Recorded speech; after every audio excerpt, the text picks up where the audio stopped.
okay lang. Oh, ayan. Pwede nang duman kotse mo. Thank you, Miss, Carlo nga pala.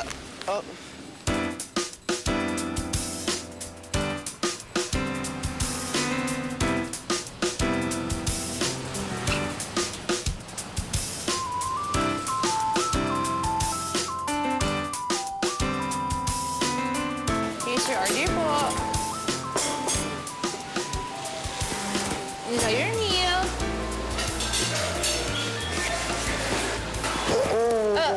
Sir, sorry po. Pasensya po. Hindi, okay lang. You having a bad day? Okay lang? Po? Excuse me po. Isabel.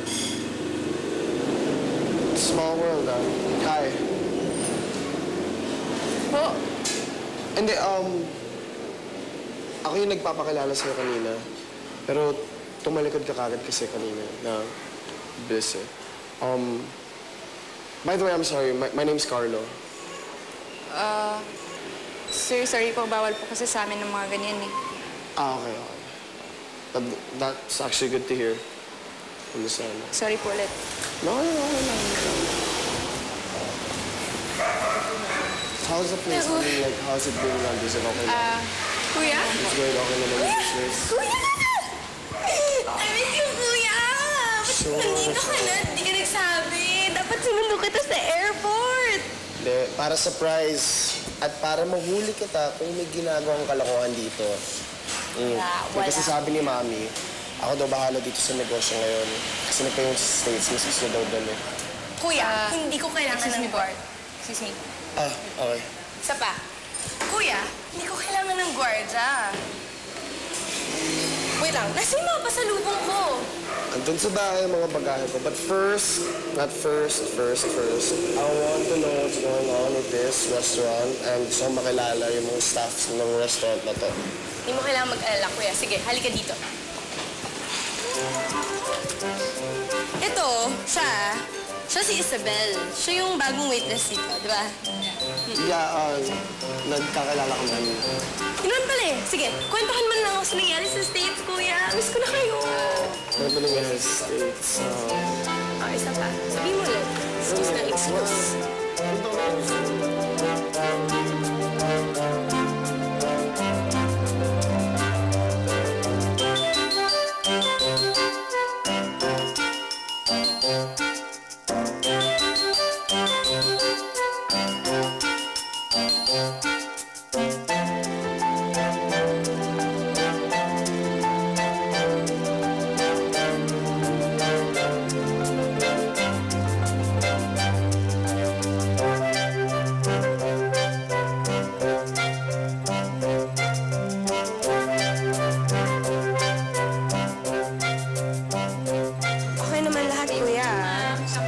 Naglinis lahat? Sure,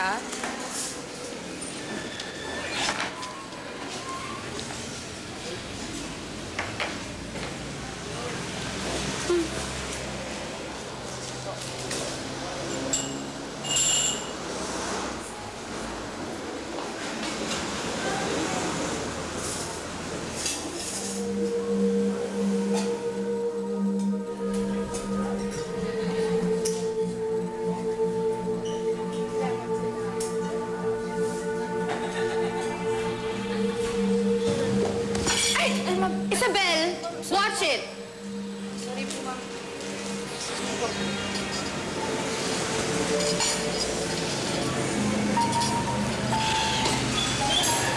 Kuya, tigilan mo na yan. Puro ka naman trabaho eh. Hindi kasi mag-balance tong mga libre ng restaurant eh. And the longer I'm at it, malaki yung mga unaccounted na pera. Saan naman yun mapupunta? Eh, kami lang naman yung nandito.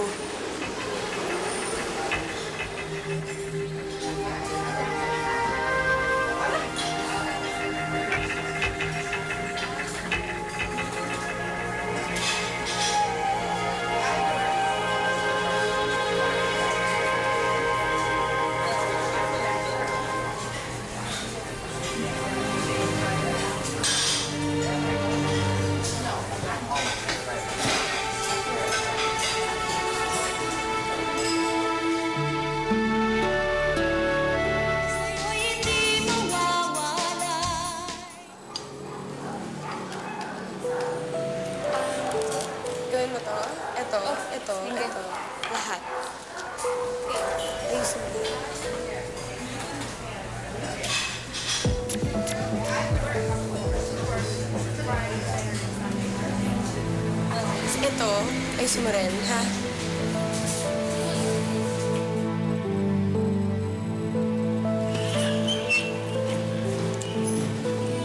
Anong ginagawa mo?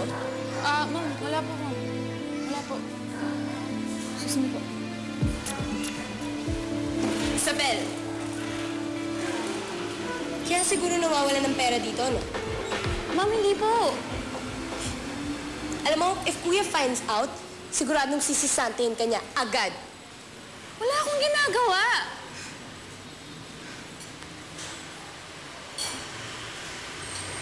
Kailangan kong trabahong to.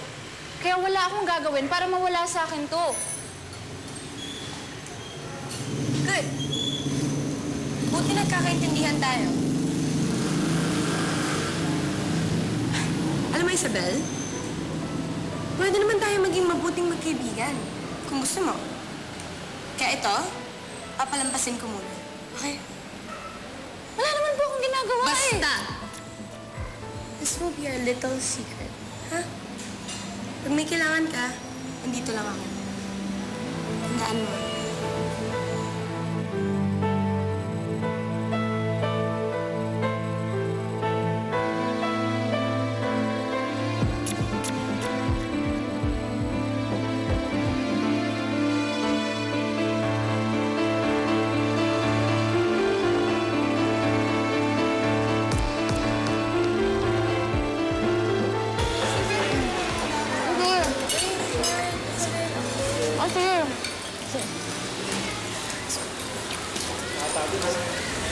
Sobra, pero yan talaga.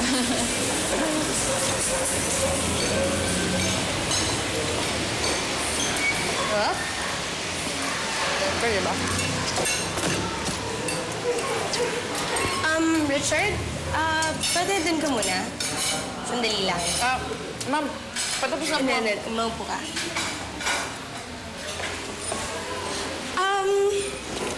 Isabel, di ba nakagraduate ka ng high school? Opo, ma'am. Pero, first year college po ako nung tumigil ako sa pag-aaral. Good. Proud of you.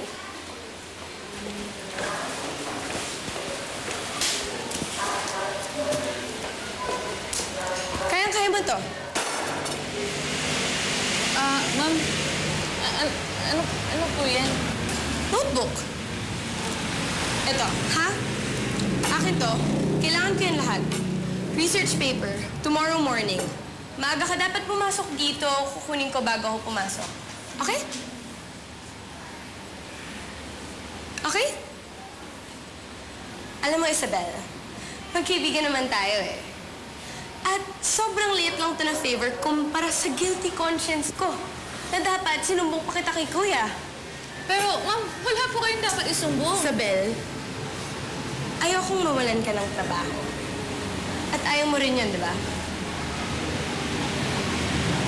I thought so. Sige, alis na ako. May gimmick pa ako.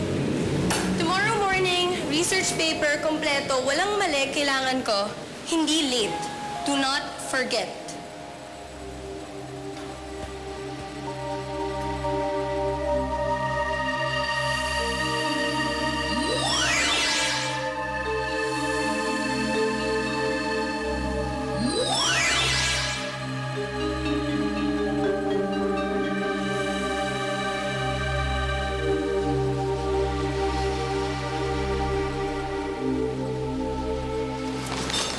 Uy, Richard, ano na ako ah?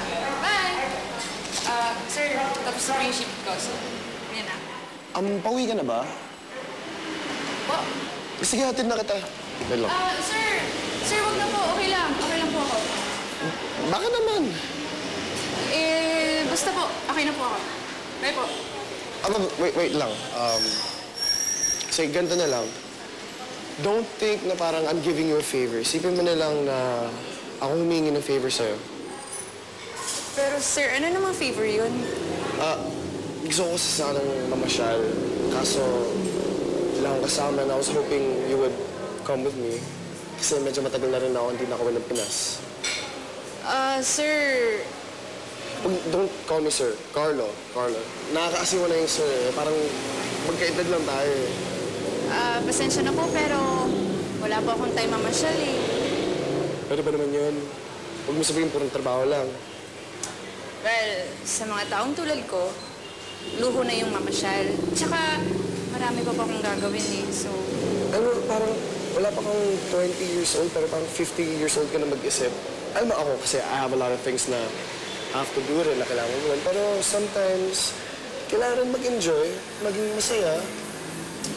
Tama po kayo, pero mas madaling mag-enjoy pag may perang pang-enjoy. Ano, wala sa pera yun. Halika, hahatid na kita. Tsaka bukas mag-enjoy tayo na 100 pesos lang ang gagastusin. Okay? Okay. Alright, Richard, ikaw na bahala dito, ha? Sure, you got everything na. Yara, halika. I promise.